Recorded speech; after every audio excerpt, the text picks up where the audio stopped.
rekamannya. Oke. Saya nggak akan nyapa teman-teman SMB 14 karena 30 menit yang lalu kita habis kelas ya. Iya, Pak. Ini alay sih, tapi lucu aja baru bisa ketemu. Tadi saya akan nyapa teman-teman di SAB 9. Selamat datang teman-teman SAB 9. Makasih, Pak. Selamat datang semuanya. Termasuk unik juga ya, mata kuliah MSDM, tapi ternyata ada teman-teman di SAB. Oke, nggak apa-apa, teman-teman. Oke. Sebagai awalan, saya mau tanya sama teman-teman tentang sesi pertama kemarin, apa yang teman-teman dapatkan dari sesi 1, teman-teman? Cerita apa sih sesi 1? Pengantar HR Management, Pak. Oke. Bilang apa sih pengantar HR Management? Ada bilang apa sih? Manajemen itu adalah kebijakan, Pak. Kebijakan. Untuk yang berpengaruh kepada perilaku dan sikap dan kinerja karyawan. Oke. Jadi bicara tentang kebijakan, perilaku, dan sikap yang berpengaruh kepada manusia gitu ya, dan ada di perusahaan. Nah, benar. Jadi bicara tentang SDM gitu ya. Bentar, saya cabut charger dulu. Oke. Bicara tentang manajemen SDM memang menjadi fokus untuk semua orang sebetulnya, bukan hanya teman-teman di manajemen saja, tetapi juga semua pihak yang ada di dalam organisasi. Anyway, teman-teman sudah mulai terbiasa pakai LMS ya? Mulai terbiasa. Sudah, Pak. Ya. Jadi di LMS adalah daftar hadirnya teman-teman nanti, karena di setiap sesi akan ada diskusi gitu ya. Dan siapa yang meninggalkan jejak di dalam diskusi itu, maka dihitung sebagai hadir di kelas. Oke. Nah, apa sih yang akan kita pelajari hari ini, teman-teman? Mungkin sebenarnya teman-teman bisa download materinya duluan di LMS atau bagaimanapun itu caranya, teman-teman sebenarnya bisa download juga. Nah, sesi kita hari ini, saya akan menyampaikan beberapa tren sebenarnya gitu ya. Tren tentang pengelolaan SDM masa kini. Tren pengelolaan SDM di organisasi saat ini yang banyak dipraktekkan setidaknya selama saya menjadi konsultan, selama saya jadi researcher, dan lain sebagainya.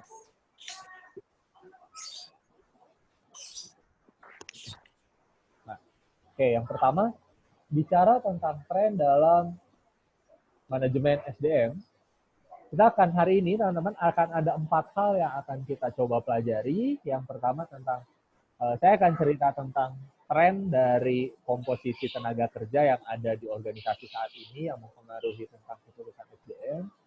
Kemudian diskusikan bagaimana pengembangan teknologi berpengaruh kepada pengelolaan SDM di organisasi.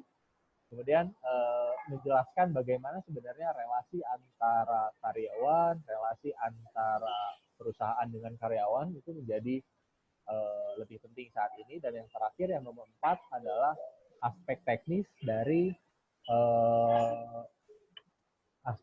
dari bagaimana cara kita melakukan job analysis atau bagaimana cara kita merancang suatu pekerjaan gitu ya.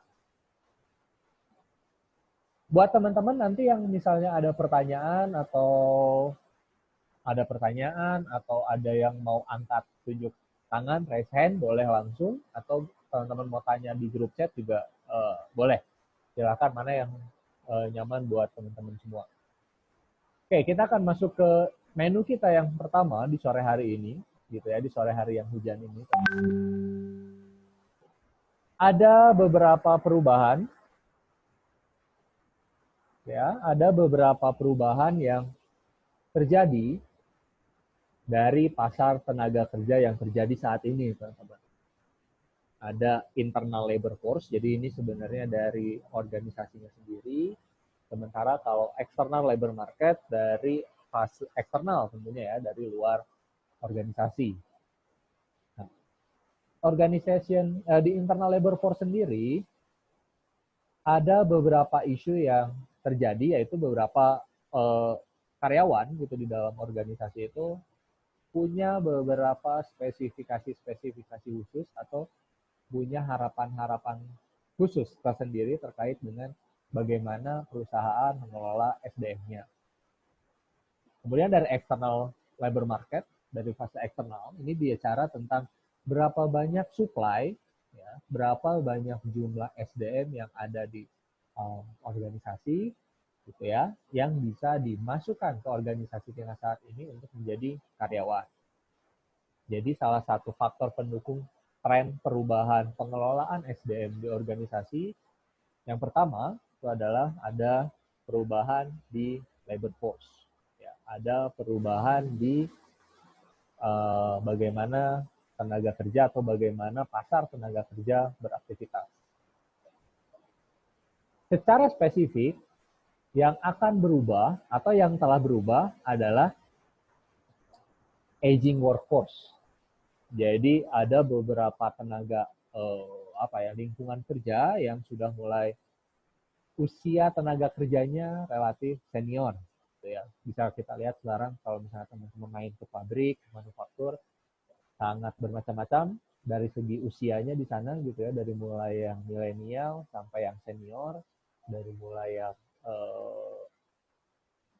sudah nyaris pensiun gitu, sampai dengan yang belum atau yang baru masuk ke organisasi. Kemudian yang kedua diverse workforce.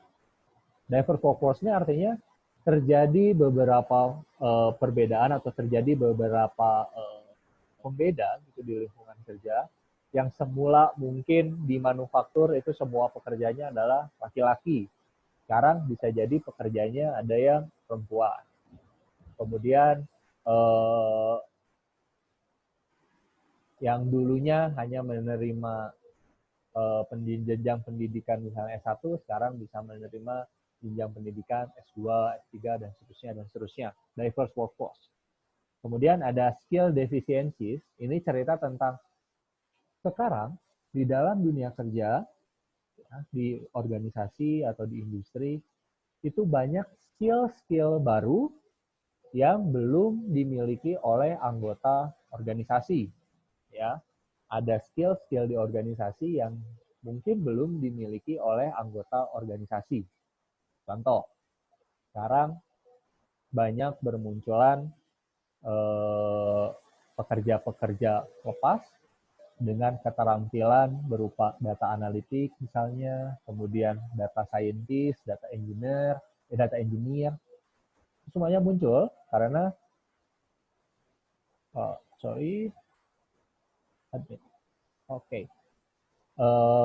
jadi banyak sekali teman-teman yang membuat perubahan di dalam dunia kerja itu adalah usia suatu pekerjaan, perbedaan orang-orang yang ada di dunia kerjanya, kemudian yang ketiga adalah perbedaan skill-skill yang ada di dalam dunia kerja.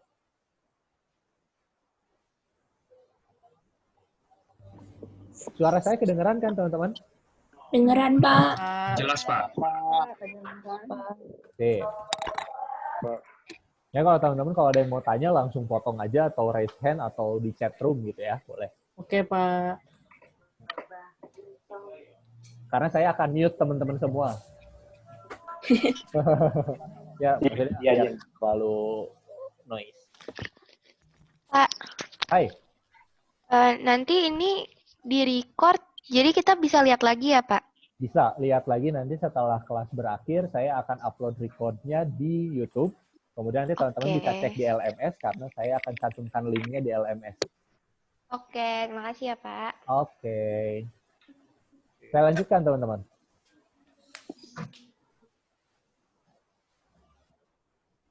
Bisa teman-teman lihat saat ini, teman-teman ada di range angka ini? Teman-teman ada di range angka milenial? Kayaknya nggak ada ya. Nggak ada. Baby boomer itu Irza, Pak. Baby boomer, teman-teman. Jadi sekarang nih ya, di dunia kerja itu, baby boomers lahir 1946 sampai 64, generasi X, mungkin generasi orang tuanya saya, generasi orang tuanya teman-teman semua, itu ada di generasi X. Nah, kemudian di milenial ada yang juga lahir 81 sampai 95. Di workforce saat ini di dalam organisasi gitu ya, di pabrik, di perusahaan, dimanapun itu semuanya sekarang terdiri dari setidaknya 3 golongan ini. Baby Boomers, Generation X, dan milenial. Nah, teman-teman ada di mana? Generasi Z atau Y. Nggak tahu lah. Ada di antara teman-teman, most likely kayaknya teman-teman lahir sekitar tahun 2000-an. Z, Pak. Ya. Dan sekarang, teman-teman 2 tahun lagi mungkin akan menjadi today workforce-nya yang di dalam konsep. Nah, sehingga di dalam dunia kerja saat ini bukan hanya ada bapak-bapak dan ibu-ibu kalian saja, bukan hanya ada kalian juga, tapi juga ada generasi yang lain di dalam dunia kerja. Ini perbandingannya, ini karena di Amerika, teman-teman, kita nggak bisa compare di sini. Tapi anyway, teman-teman ada yang punya datanya, berapa banyak jumlah milenial di Indonesia saat ini? Bentar, Pak. Ayo, yang ikut lomba, kira-kira ada berapa jumlahnya?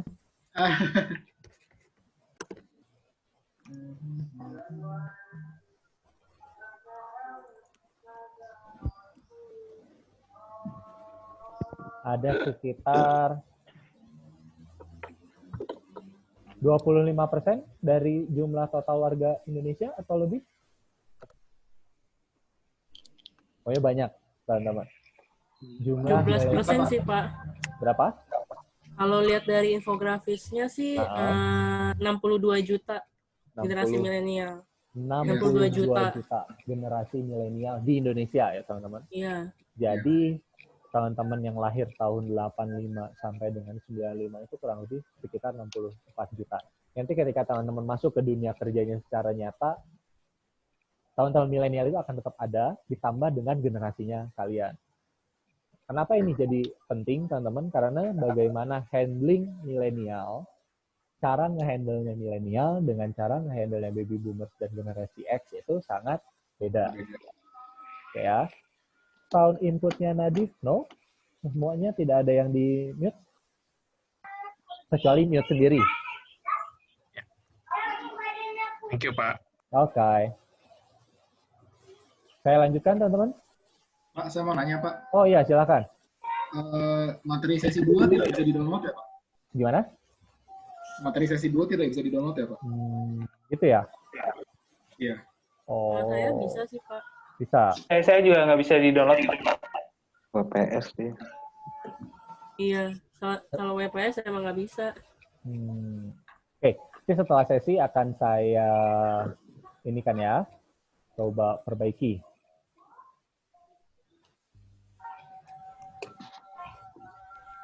Sampai mana tadi saya? Milenial. Sampai milenial ya. Oke.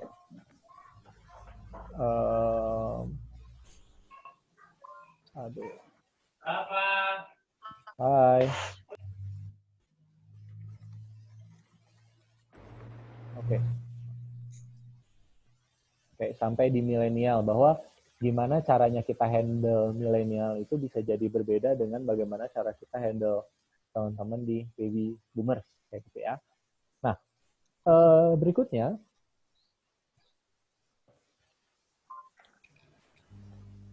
ini juga ini gitu ya.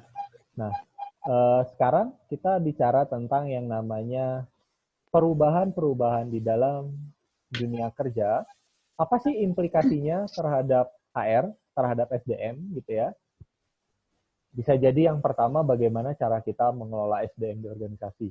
Yang kedua bagaimana pola kita memberikan rekognisi kepada teman-teman yang ada di organisasi. Kemudian bagaimana caranya kita melihat tingkah dan perilaku mereka di organisasi. Karena tadi saya bilang, kenapa saya banyak bicara di usia gitu ya? Karena bagaimana cara kita mengelola karyawan, terutama karyawan milenial, tentu sangat berbeda dengan bagaimana cara kita mengelola teman-teman yang ada di generasi sebelumnya. Nah, Bagaimana cara kita memberikan support terhadap hal tersebut? Nah, teman-teman bisa lihat di layar bahwa yang paling kecil, yang paling besar, yang paling luar, kita bisa melakukannya dengan cara berkomunikasi dengan karyawan dengan berbagai background. Jadi kuncinya sebenarnya berkomunikasi, teman-teman. Apa sih yang jadi concern anak muda, apa sih yang jadi concern senior, apa sih yang jadi concernnya orang lain, apa sih yang jadi concern orang Asia, apa sih yang jadi concernnya orang Eropa dan Amerika. Karena nanti ke depannya, teman-teman, di lingkungan kerja itu bukan hanya orang Indonesia saja secara khusus, tapi bisa jadi juga orang internasional. Ya, mungkin nanti ketika teman-teman lulus, teman-teman bisa kerja di rumah seperti ini, tapi rekan kerjanya dari berbagai negara. Dan gimana cara untuk menyatukan tujuannya? Pertama, bisa dengan komunikasi. Yang kedua, development. Provide career development for employee with different background and abilities. Apa artinya development? Pengembangan yang dilakukan kepada karyawan untuk meningkatkan kemampuannya baik secara soft skill maupun hard skill. Sebenarnya nanti akan dibahas di sesi training and development, teman-teman. Tapi salah satu caranya bisa dengan metode pengembangan berdasarkan background pendidikan, usia, gender, pengalaman, dan seterusnya. Kemudian yang ketiga, ada yang namanya performance appraisal. Jadi ini bicara tentang gimana caranya kita melakukan support, dukungan kepada workforce atau kepada lingkungan kerja yang sangat berbeda. Cara berikutnya adalah dengan performance appraisal.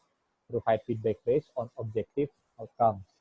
Jadi gimana caranya outcomes-nya bisa tercapai, sasaran kerjanya bisa tercapai. Kemudian yang ketiga ada, yang terakhir ada employee relation.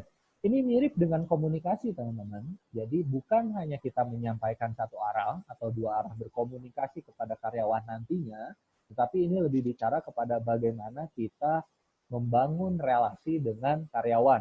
Bukan hanya kita sebagai pemberi pekerjaan, tetapi lebih dari itu. Kita melihat karyawan bukan hanya sebagai karyawan saja, tetapi juga punya relasi-relasi khusus yang masih dalam koridor tertentu bisa dilakukan di organisasi. Oke. Sampai sini teman-teman, ada yang mau ditanyakan dulu? Saya Pak, Silakan.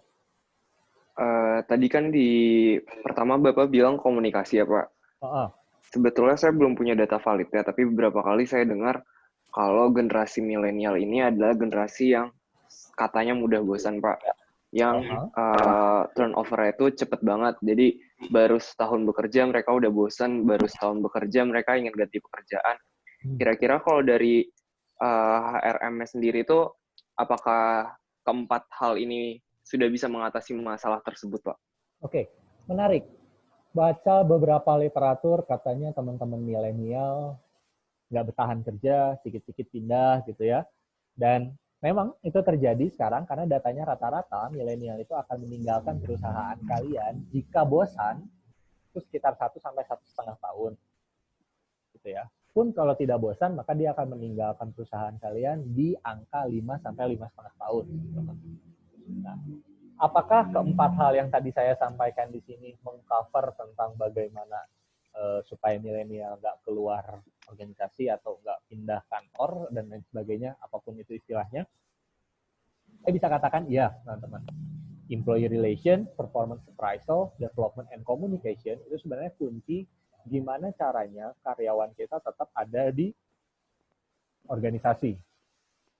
Ya, tetap ada di organisasi. Nah, sebenarnya secara teknis nih Zuhri dan teman-teman yang lain, secara teknis bagaimana caranya kita berkomunikasi, bagaimana caranya development, bagaimana caranya performance appraisal and employee relation, itu akan dipelajari nanti ketika teman-teman mengambil mata kuliah mayornya SDM. Ya, karena secara secara spesifik akan dipelajari teknisnya seperti apa. Tapi ketika ditanya apakah itu bisa menahan milenial ada di organisasi, iya, bisa. Salah satu caranya bisa yang dari 4 hal yang saya sampaikan ini. Baik, saya lanjutkan ya teman-teman. Ya Pak. Nah, ini yang tadi saya ceritakan, skill deficiencies. Jadi ada beberapa skill deficiency, ada gap antara skills yang ada di organisasi dengan skill yang dibutuhkan di pasaran. Ya. Ada perbedaan kemampuan yang sekarang dibutuhkan di pasaran dengan apa yang teman-teman miliki. Pernah lihat nggak jokes-nya ini teman-teman? Bercandaannya bahwa apa yang diajari di sekolah itu adalah colokan listrik yang ininya 2. Yang colokannya 2. Terus apa yang ada di pasaran itu yang colokannya 3. Sehingga kita nggak akan mungkin match. Bentar, saya coba cari ya.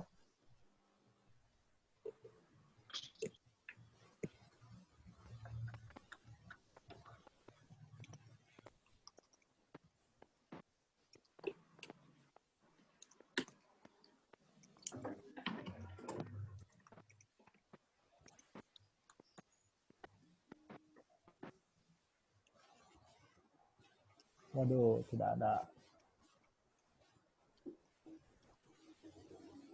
Yap. Jadi sebenarnya saya di sini mau menceritakan tentang apa sih, kenapa sih ini jadi penting, kenapa skill defisiensi ini jadi isu di HRM, karena terjadi beberapa perbedaan yang ada di organisasi. Organisasi bisanya apa, pasar menerimanya seperti apa. Seperti itu sebenarnya. Jadi di pasar dibutuhkannya orang yang jago statistik, jago komputer, tapi ternyata di organisasi yang sekarang kita kerjakan gitu ya, kita kerja di organisasi itu ternyata nggak ada satupun orang yang bisa ahli komputer, nggak ada satupun orang yang ahli statistik dan lain sebagainya. Jadi ada mismatch antara apa yang dimiliki oleh organisasi dan apa yang dibutuhkan oleh pasaran.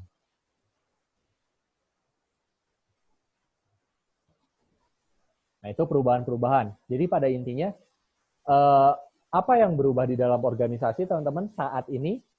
Yang ke-1, workforce aging, ya, usia pekerjaannya sendiri. Yeah. Kemudian yang kedua adalah usia pekerjanya, ya.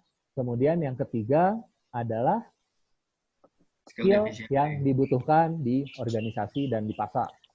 Ya, jadi usia pekerjaan, orang-orang yang ada di dalam pekerjaannya, secara usia, kemudian yang ketiga skill defisiensi. Jadi tren itu sebenarnya yang sampai sekarang dibawa sebagai praktisi HR, praktisi SDM, itulah yang harus kita coba address sebenarnya. Nah, itu sasaran yang pertama. Sasaran tentang di mana kita coba memahami apa sih yang terjadi dengan HRM saat ini. Apa sih yang terjadi dengan pengelolaan SDM saat ini? Kenapa sih kita harus care sama perubahan SDM? Karena tadi masing-masing pendukung gitu ya, masing-masing faktor perubahan, masing-masing tren perubahan menuntut kita untuk melakukan penyesuaian dengan caranya kita masing-masing. Nggak bisa mengelola milenial dengan cara kolonial. Nggak bisa mengelola baby boomers dengan caranya milenial atau sebaliknya. Nah, dampaknya sekarang semua hal masuk ke ranahnya teknologi. Mungkin tadi buat teman-teman di 14A sudah sebenarnya disinggung sedikit tentang bagaimana peranan sistem informasi manajemen. Dan oh ya, saya juga mohon maaf tadi buat teman-teman yang nggak sempat masuk di kelasnya sistem informasi manajemen karena sedikit kendala teknis, tapi saya akan upload materinya di YouTube sehingga teman-teman tetap bisa lihat. Nah, kalau tadi saya cerita tentang di sistem informasi, bicara tentang bahwa sistem informasi itu muncul untuk melakukan pengumpulan, pengolahan, dan pengambilan keputusan di ranah bisnis, ya, dan memberikan nilai tambah bagi organisasi. Nah, kemunculan teknologi tersebut sedikit banyak juga berpengaruh kepada bagaimana cara kita mengelola SDM di organisasi, sehingga muncullah yang namanya HRIS. Human Resource Information System.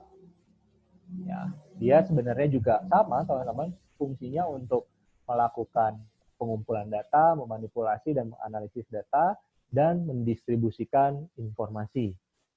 Fungsinya untuk apa sih? Fungsinya yang pertama adalah support strategic decision making. Apa artinya strategic decision making? Jadi ini cerita tentang gimana caranya organisasi mengambil keputusan yang sifatnya strategik, yang sifatnya bisa holistik untuk organisasi, karena kita punya keterbatasan sumber daya.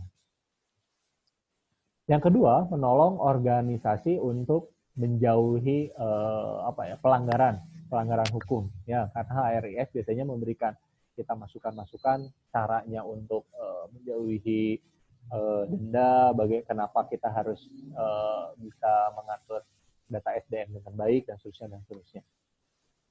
Provide data for evaluating programs or policies. Jadi ini HRIS juga mendukung apa sih keputusan yang sudah kita ambil di nomor 1, apakah itu berjalan baik, apakah itu berjalan tidak baik, apa yang harus masih diimprove, apa yang sudah baik, dan apa yang harus dilanjutkan, itu bisa dijawab dengan keberadaan HRIS.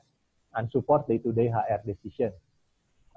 Ini seperti daftar hadir, teman-teman, kemudian disiplin, kemudian contoh-contoh yang lainnya sebenarnya yang bisa teman-teman lakukan ketika teman-teman melihat yang namanya HRIS. Contoh-contohnya ini teman-teman, ada internet portal, shared service center, cloud computing, business intelligence, and data mining. Ini contoh-contohnya penggunaan teknologi di dunia HRS. Ini kita bisa lewat. Ini juga. Nah, keberadaan teknologi itu sendiri, teman-teman, keberadaan teknologi di mana teknologi yang tadi kita bilang, bahwa yang namanya HRIS itu bisa memudahkan kita dalam mengambil keputusan.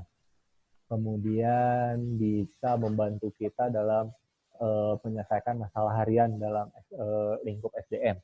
Kemudian bisa juga memberikan informasi yang valid kepada kita terkait bagaimana kita mengelola SDM.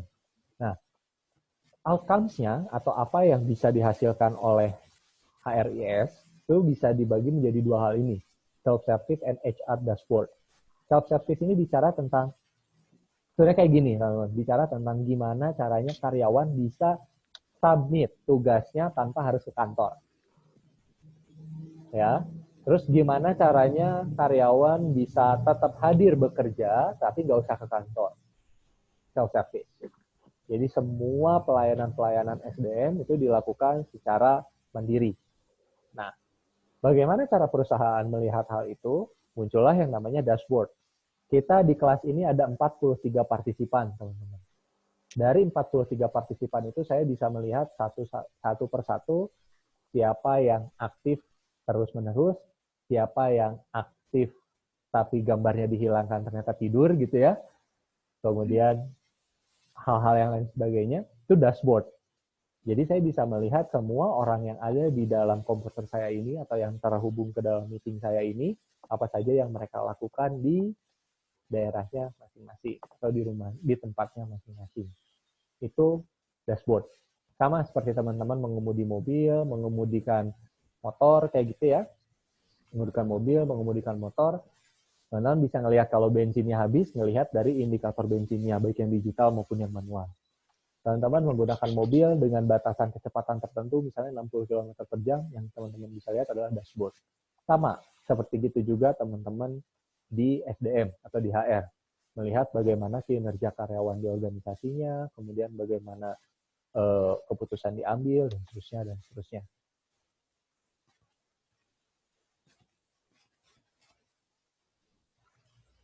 Berikutnya, tadi teknologi teman-teman, clear ya? Sebenarnya urusan teknologi ini sebagai enabler saja, bukan sebagai sesuatu yang penting. Tapi teman-teman setidaknya harus tahu bahwa teknologi bisa mendukung kinerja SDM atau kinerja organisasi secara keseluruhan. Nah, perubahan dari sisi relasi, teman-teman, ada yang namanya psychological contract, declining union membership, and flexibility.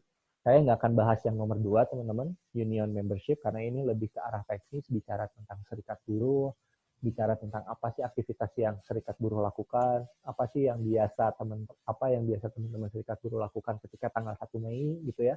Saya nggak akan bahas secara detail di sini, tapi saya akan bahas 2 hal, psychological contract dan flexibility. Oke, psychological contract ini adalah satu bentuk relasi yang dibuat oleh perusahaan dengan karyawan yang ada di dalam organisasinya, gitu ya, untuk menjalin relasi yang lebih dari hanya pemberi kerja dengan orang yang bekerja. Dari hostnya, oke.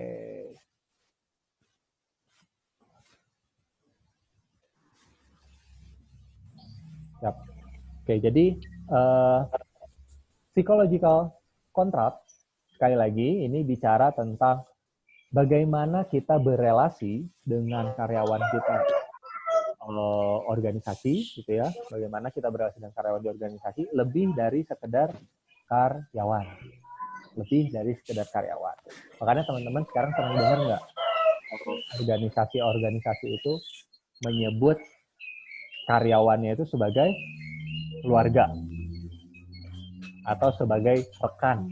Atau sebagai partner atau something gitu. Karena itu adalah salah satu bentuk psychological contract di mana hal itu bisa mendorong relasi antara pemberi kerja dengan orang yang bekerja.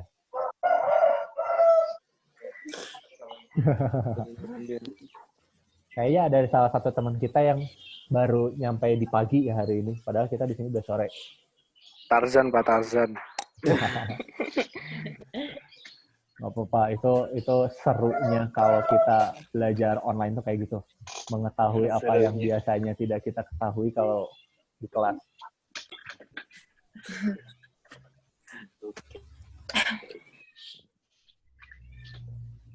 Oke, saya nggak akan bahas union membership karena tadi ini terlalu berat teman-teman.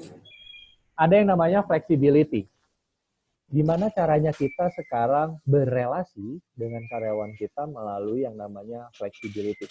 Kalau tadi kan bicara tentang psychological contract di mana antara pemberi kerja dengan orang yang bekerja bukan dipandang lagi sebagai karyawan atasan dan bawahan, tetapi juga berelasi lebih dari itu.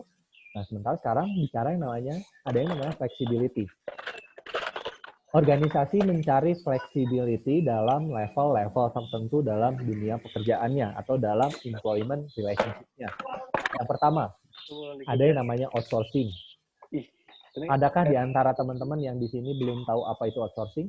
Tidak sih. Orang streaming. Gimana, teman-teman? Adakah itu kayak ngambil ini dari luar bukan sih, Pak? Gimana? Terusin, Dav. Ayo, Dava. Gimana, Dava? Lalu.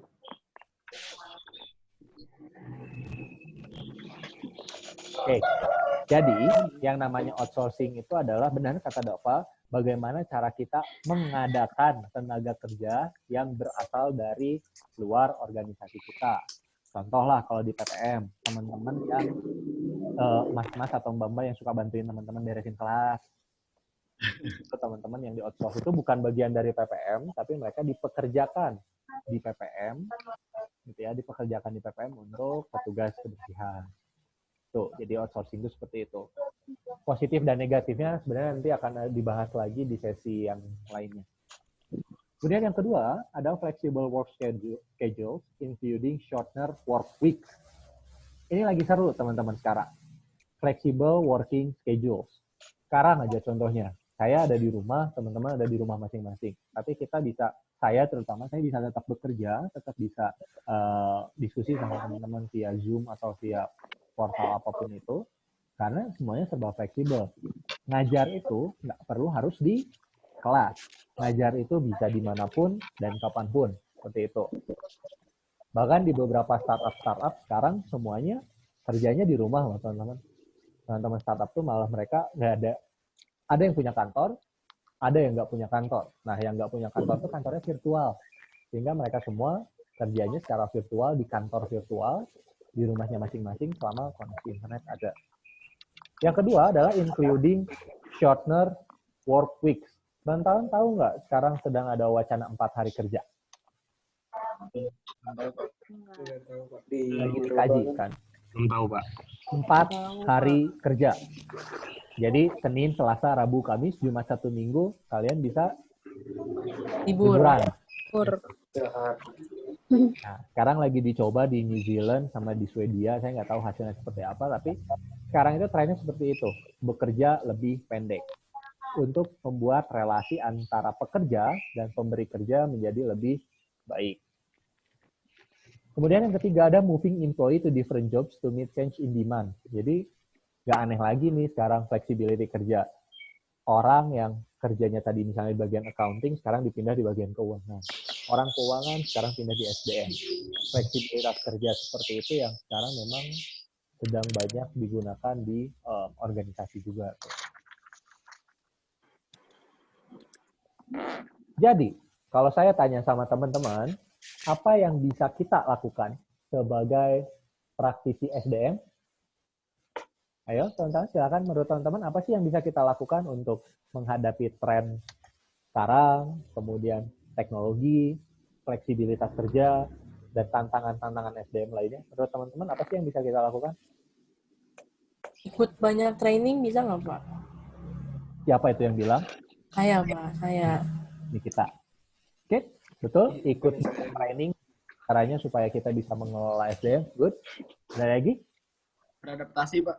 Gimana, Ben? Beradaptasi. Beradaptasinya gimana? Ya, melihat tren dan apa ya. Tadi seperti ini kita dengan ikut training, dengan ikut sertifikasi, terus mencari banyak pengalaman baru di luar pekerjaan biasa, sehingga bisa fit dengan kondisi yang ada. Ya, ikut pelatihan, fit mencoba belum pelajari hal yang baru gitu ya. Kemudian hal-hal yang lain yang bisa menghadapi perubahan-perubahan atau tantangan zaman.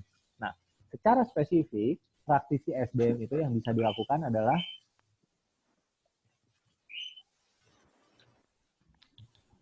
lakukan analisis pekerjaan. Apa sih analisis pekerjaan ini? Apa sih yang harus dilakukan dalam analisis pekerjaan?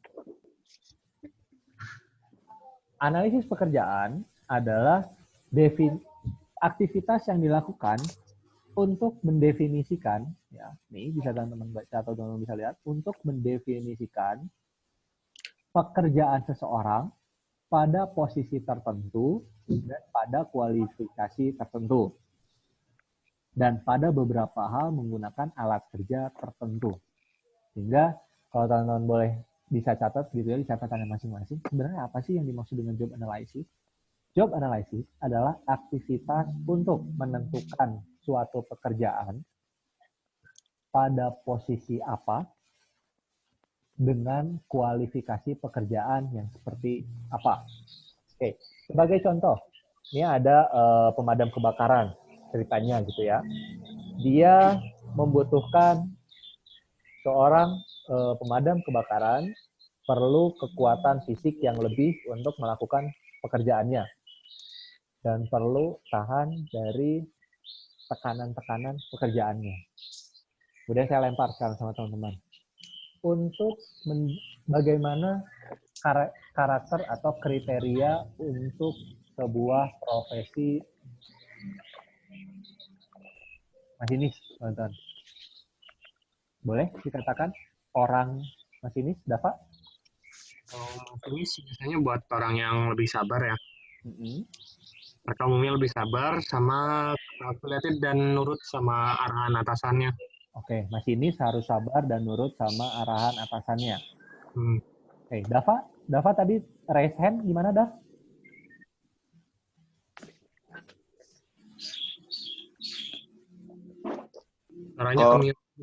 Kalau ke tadi saya bilang Pak yang masinis, apa kriterianya ya harus tahan siap bawa kereta Pak. Siap bawa, maksudnya siap kayak kerja pas lebaran tuh ninggalin keluarga gitu loh untuk nganterin orang lebaran gitu loh Pak. Mental jadi ya. Ya mental. Punya kesiapan mental, punya kesiapan fisik. Nah, syarat-syarat atau kriteria yang tadi teman-teman sebutkan itu secara terstruktur itu bisa dilakukan dengan job analysis, teman-teman. Nah, job analysis sendiri diambil dari yang namanya job description. Ya, job description ini sendiri adalah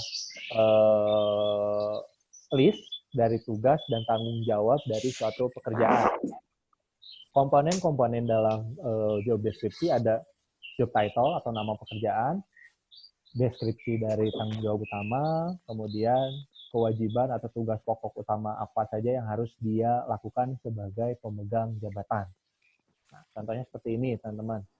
Ada tulisannya, Train Crew Service at Union Pacific. Gitu ya. Jadi train crew ini ngapain sih pekerjaannya? Bisa teman-teman lihat, pekerjaannya adalah handling handling penumpang gitu ya, switch person or brake person, working as a ground traffic control, dan lain sebagainya. Jadi yang mendeskripsikan suatu pekerjaan tertentu. Teman-teman boleh googling sekarang, boleh cari informasi dimanapun gitu ya, tentang jenis-jenis uraian pekerjaan. Tidak terbatas hanya yang ada di contoh sini saja. Nah, setelah kita menemukan uraian pekerjaan, kita menganalisis yang namanya job specification. Job specification ini, apa yang harus kita lihat? Yang kita lihat adalah knowledge, skill, and ability, or other characteristics to perform particular job. Ya, kita kembali ke kasusnya masinis, teman-teman. Oke. Pengetahuan apa yang harus masinis tahu sebelum dia bisa mengemudikan kereta? Cara menggunakan mesinnya mungkin, Pak. Cara nyalain mesinnya, oke, good. Next.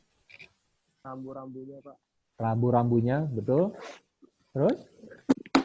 Ilmu fisika juga, Pak. Kan Kenapa? ini ilmu fisika, soalnya kan geraknya kan umumnya stabil kalau kereta. Betul. Dia harus tahu berapa jauh dia harus ngerem, gitu kan? Ya, betul, Pak.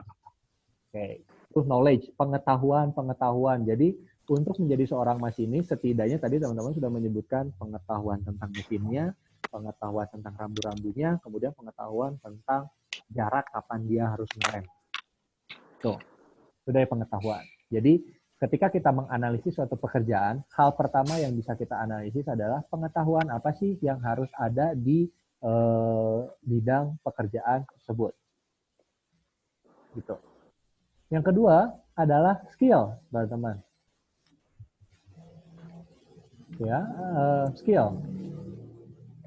Individual level of proficiency at performing particular task. Kira-kira kalau jadi seorang masinis, skill apa yang harus dimiliki, teman-teman? Kira-kira apa? Communicating skill. Good. Communicating skills. Kenapa? Mungkin masinisnya harus komunikasi dari antara gerbongnya ke remote itu. Good. Ada masalah atau apa? Ya, jika ada kerusakan atau jika dia berkomunikasi dengan kepala stasiunnya kan, itu ada skill komunikasi. Jadi skill ini nanti sebenarnya dibagi lagi jadi dua, ada hard skill and soft skill. Kemudian yang ketiga, ability. Kira-kira ini sebenarnya mirip-mirip dengan skill. Ability, general enduring capability, individual force. Kira-kira seorang masinis harus bisa ngapain, teman-teman? Nyetir kereta, Pak. Good sekali. Harus bisa nyetir kereta. Paling gampang itu. Seseorang dikatakan masinis kalau dia bisa nyetir kereta. Dia tahu gimana caranya ngerem, dia tahu caranya baca rambu-rambu perkereta apian, dia tahu cara nyalain mesin kereta, dia bisa berkomunikasi, tapi ternyata dia nggak bisa mengemudikan kereta. Apakah itu masinis? Bukan. Nah itu, jadi itu dia bisa mengemudikan kereta. Kemudian ada lagi yang namanya other karakteristik. Jadi ini bicara tentang karakteristik-karakteristik apa lagi yang harus ada untuk menjadi seorang masinis sebagai contoh. Contohnya misalnya seorang masinis harus teliti. Kenapa harus teliti? Karena rambunya sangat kompleks gitu ya, rambunya, mesinnya, dan aturannya dan lain sebagainya. Oke, jadi 4 hal ini adalah level pertama yang bisa teman-teman analisis ketika teman-teman coba melakukan yang namanya job analysis. KSA. Teman-teman bisa baca Train Crew Service at Union Pacific. Job requirement-nya. Requirement-nya adalah you must be at least 18 years old. Read English because you will be asked to follow possible pins. Harus bisa berbahasa Inggris nih. Misalnya. Kemudian job requirement-nya harus bisa menguasai komputer, harus bisa berhitung, kemudian bisa juga menyelesaikan masalah dan punya visi dan lain sebagainya. Oke, ada yang tanya, Pak, perbedaan skill dan ability dari penjelasan apa ya, Pak? Oke. Jadi gini, teman-teman. Ada beberapa pandangan yang membedakan antara skill dan ability. Ada juga yang menyamakan antara skill dan ability. Nah, skill itu adalah sebenarnya kemampuan yang dimiliki oleh seseorang yang dia dapatkan dari belajar dan dia dapatkan dari pengalaman. Nah, kemampuan yang dia pelajari, kemampuan yang dia dapatkan dari pengalaman ketika dia lakukan aslinya di lapangan, maka itu menjadi ability. Simpelnya, contohnya lagi seperti ini. Teman-teman, semuanya gitu ya di lingkungan kelas, ada teman-teman di kelas yang punya SIM A. Ya, berarti secara pengakuan teman-teman bisa mengemudi. Tapi ada nggak teman-teman di kelas ini dari 44 orang ini punya SIM A tapi nggak bisa mengemudi? Ada nggak? Ada. Mungkin ada. Ada ya. Salah satu contohnya aja teman saya gitu, dia punya SIM C tapi nggak bisa mengemudikan motor. Tony, Pak. Aduh, nembak. Nembak, Pak, nembak. Itu kan bebas. Jadi gitu, Yohanes ya, bedanya antara skill dengan ability. Skill itu masih di dalam dirinya, tapi kalau dia sudah perform dalam pekerjaannya atau dalam aktivitasnya, maka itu dinamakan dengan ability. Bisa teman-teman katakan sebagai ini, skill itu sebatas teori. Oke, dia tahu dia bisa ini, dia tahu bisa ini, dia tahu bisa ini. Kemudian memang secara sertifikasinya, memang secara buktinya dia bisa menunjukkan level of proficiency-nya, tapi ketika dalam dunia nyata bisa melakukan itu atau seperti itu. Berarti yang punya skill belum tentu punya ability, yes. Betul. Ada banyak faktor yang bisa membuat hal itu terjadi, teman-teman. Seseorang punya skill ngajar, tapi nggak pernah ngajar, maka dia bisa dikatakan nggak pandai mengajar. Seseorang punya skill bikin ukiran yang bagus gitu ya, tapi ternyata dia nggak pernah tuh mempraktekannya lagi dalam dunia nyata, sama seperti itu. Berarti yang punya skill belum tentu punya ability ya. Tetapi biasanya yang punya ability pasti punya skill. Itu. Nah, knowledge, skill, ability, and other characteristic ini adalah 4 hal yang teman-teman harus dapatkan ketika melakukan job analysis. Sumbernya dari mana sih, Pak? Kalau misalnya kita mau bertanya job analysis, yang pertama incumbent atau pemegang kerjaan saat ini. Teman-teman mau tahu bagaimana cara driver ojol kerja, berarti teman-teman harus tanya ke drivernya. Teman-teman ingin tahu gimana caranya mengoperasikan kereta, ya teman-teman bisa tanya sama masinisnya. Kemudian teman-teman ingin tahu bagaimana software engineer bekerja, ya teman-teman harus tanya ke software engineer. Kemudian yang kedua, ada Dictionary of Occupational Titles, published by US Department of Labor. Ini sebenarnya berlaku di Amerika, tapi kalau di kita, teman-teman bisa lihat yang namanya SKKNI. Standar Kerangka Kerja Nasional Indonesia. Nah, teman-teman bisa lihat yang namanya, kalau di Indonesia, ada yang namanya SKKNI. Jadi teman-teman kalau mau ngelihat seorang dosen, itu dinyatakan punya skill, dinyatakan kompetensi itu seperti apa, teman-teman bisa lihat di SKKNI. Kalau di Amerika ini namanya. Nah, kemudian yang ketiga, ada Occupational Information Network, online job description database, ya, developed by Labor Department. Teman-teman, nanti kalau setelah kelas ini berakhir, sambil saya nunggu setup di LMS-nya supaya teman-teman bisa download materinya, teman-teman bisa kunjungi onetonline.org. Itu dalamnya apa sih Pak? onetonline.org itu di dalamnya ada job desk seluruh pekerjaan di seluruh dunia. Jadi teman-teman bisa tahu tuh kerjaannya data orang yang data science itu ngapain sih, kemudian pekerjaannya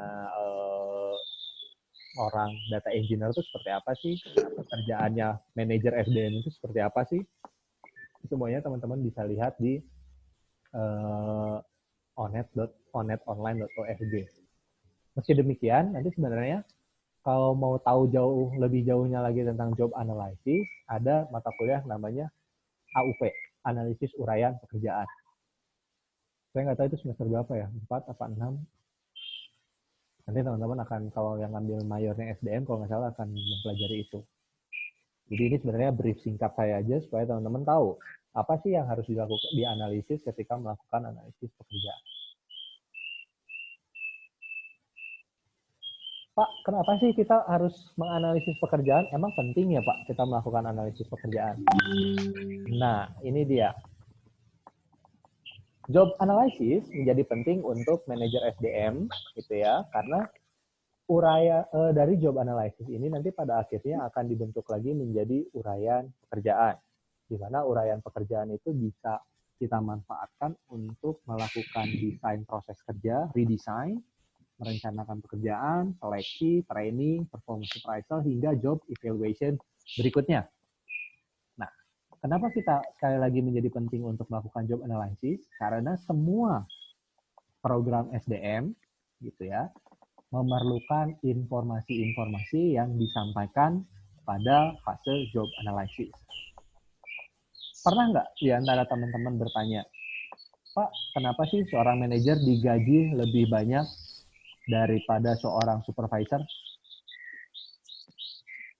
Pak, kenapa sih seorang pimpinan gajinya lebih besar daripada seorang manajer? Nah, itu dikatakan suatu pekerjaan bisa jadi lebih penting dari pekerjaan orang lain karena ada yang namanya paling bawah nih teman-teman, job evaluation. Semakin tinggi angkanya, maka semakin tinggi posisi dia di organisasi. Semakin tinggi posisi dia di organisasi, jadi benefitnya juga semakin tinggi. Semakin banyak. Gitu, teman-teman. Nah, jadi kenapa sih kita jadi penting untuk mempelajari job analysis? Karena kita ingin tahu nih, seberapa penting sih suatu pekerjaan itu ada, seberapa mahal sih pekerjaan itu harus kita bayar, gitu ya. Meskipun nanti di sesi-sesi berikutnya ada lagi tuh, sesi gimana caranya kita menentukan pembayaran kerja dari seorang karyawan.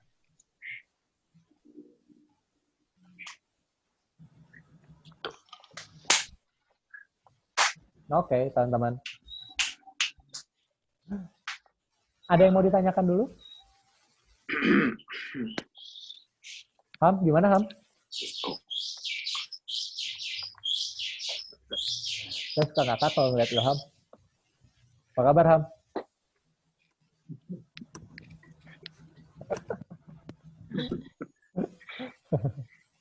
Dijawab, Ham. Dijawab, Ham. Oh, Ilham Akbar gimana sih? Jawab, sombong banget, parah banget dah lu, Ham. Gila dosa, Ilham Akbar. Lalu nonton Ilham Farham. Gila deh, jawab deh. Lagi. Rehan Omar punya burung nih, Rehan Omar. Waduh. Oke. Jadi kenapa sih menjadi penting ya? Karena itu ya, teman-teman, untuk menilai suatu pekerjaan, apakah itu penting atau enggak, perlu dilakukan job analysis. Bisa jadi pekerjaan-pekerjaan yang pekerjaan yang enggak ada nilainya buat bisnis atau enggak ada nilainya untuk organisasi bisa diganti atau bisa dihilangkan, gitu ya. Nah, jadi kita punya tren pengelolaan SDM di organisasi. Kita tadi harus belajar, kita harus ikut training, kita harus mulai open-minded tentang beberapa perubahan di dunia kerja. Nah, salah satu caranya adalah kita coba melihat apakah pekerjaan ini jadi penting atau enggak, apakah pekerjaan ini bisa memberikan nilai tambah untuk organisasi atau enggak. Nah, itu kita bisa lakukan dengan menggunakan metode job analysis. Ini trennya, teman-teman. Dalam job analysis, trennya adalah setiap ada perubahan struktur organisasi, maka perlu dilakukan job analysis. Job analysis berubah seiring dengan perubahan waktu dan harus sangat fleksibel. Downsizing, pengurangan tenaga kerja, gitu ya, akan mengurangi bagaimana organisasi tersebut bekerja. Kemudian yang keempat, expand of use project based or structures. Jadi ini gimana caranya kita bisa melakukan rancangan pekerjaan berdasarkan project based. Seperti sekarang lah teman-teman. Kalau presentasi berbagai mata kuliah, timnya sama atau beda, teman-teman? Beda-beda, Pak. Beda-beda ya. Beda-beda timnya, tapi beda-beda mata kuliahnya. Dan semua orang bisa berinteraksi satu sama lain untuk mencapai tujuan yang tadi, bisa presentasi sesuai waktunya, kontennya tepat, dan seterusnya. Nanti ke depannya akan seperti itu.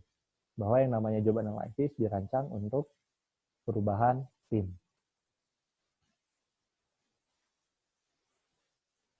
Setelah teman-teman melakukan job analysis, gitu ya, teman-teman harus ngerancang, oke, job analysis saya sudah lakukan, saya sudah punya knowledge, skill, attitude, knowledge, skill, ability, sama satu lagi other karakteristik dari suatu pekerjaan itu seperti apa. Kemudian teman-teman harus desain nih pekerjaannya buat mereka. The process of defining how work will be performed. Nah, sebenarnya kalau tadi ada yang tanya nih, Ilham sama Yohanes tanya, Pak, berarti kalau orang yang punya skill belum tentu punya ability.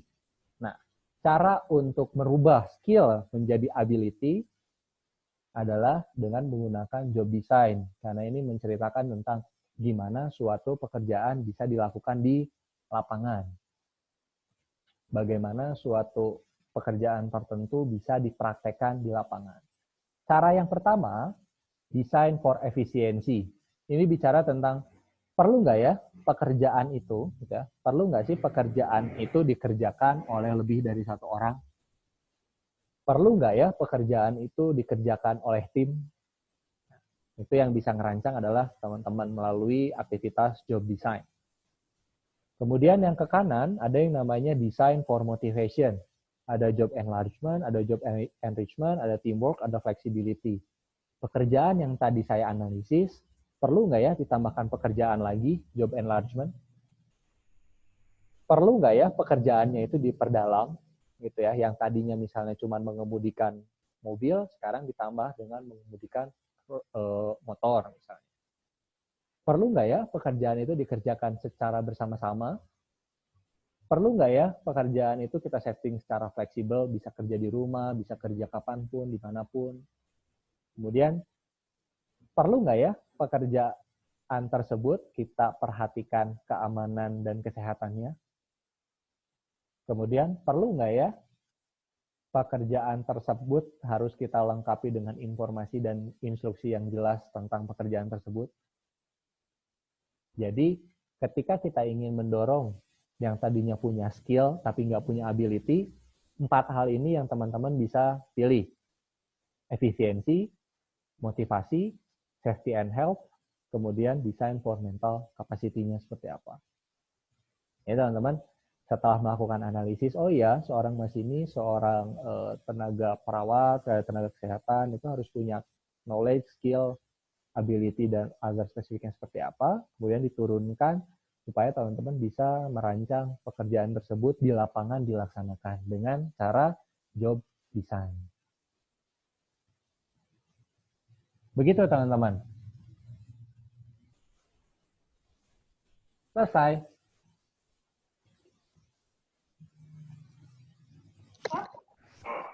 Selesai teman-teman. Selesai, Pak. Selesai. Alhamdulillah selesai. Alhamdulillah. Hanya membutuhkan waktu segini, tapi gini teman-teman.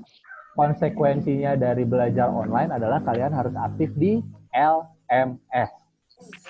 Ya, teman-teman harus aktif di LMS, teman-teman harus bisa diskusi di LMS dan lain sebagainya, karena di situ adalah metode pembelajaran saya yang sebenarnya. Paparan saya mungkin hanya 45-1 jam, tetapi pembelajaran yang lainnya ada di LMS. Suara anak kecil siapa lagi itu? Arya. Siapa? Bukan. Kalau begitu ada yang mau ditanyakan? Pak, saya mau tanya, Cukup Pak. jelas silakan kita. Itu kan di diskusi kan ada dari admin sama ada dari Bapak juga tuh, Pak. Nah, itu kita isi dua-duanya aja atau gimana, Pak? Sama aja. Iya, sama aja, Pak. Sama aja ya. Oke, Pak. Jadi kalau kan Oke, biasanya satu sesi hanya ada satu diskusi kan. Iya. Mau siapapun yang voting boleh sama aja kok. Kan pertanyaannya dari saya juga. Nilainya dari situ Iya, gimana, Pak. Pak? Gimana? Nilainya dari situ berarti, Pak. Nilai apa? Untuk kita apa Iya. gimana? Nilai kehadiran teman-teman semua itu dilihat dari teman-teman menjawab diskusi. Oh, berarti kalau tidak menjawab berarti dihitung tidak Berarti hadir. kalau tidak menjawab dianggap tidak Hadir. hadir. Gitu. Setiap kali tidak hadir berarti tidak bisa ikut UTS. Ya, ada 3 kali tidak hadir berarti tidak bisa ikut UTS. Oke. Pokoknya yang jago rekap kayak gitu Mbak Dewi lah.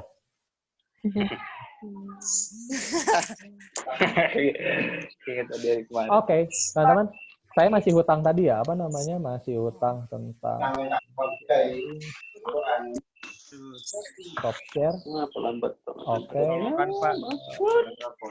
Itu ya, apa namanya? Materi ya, bentar ya.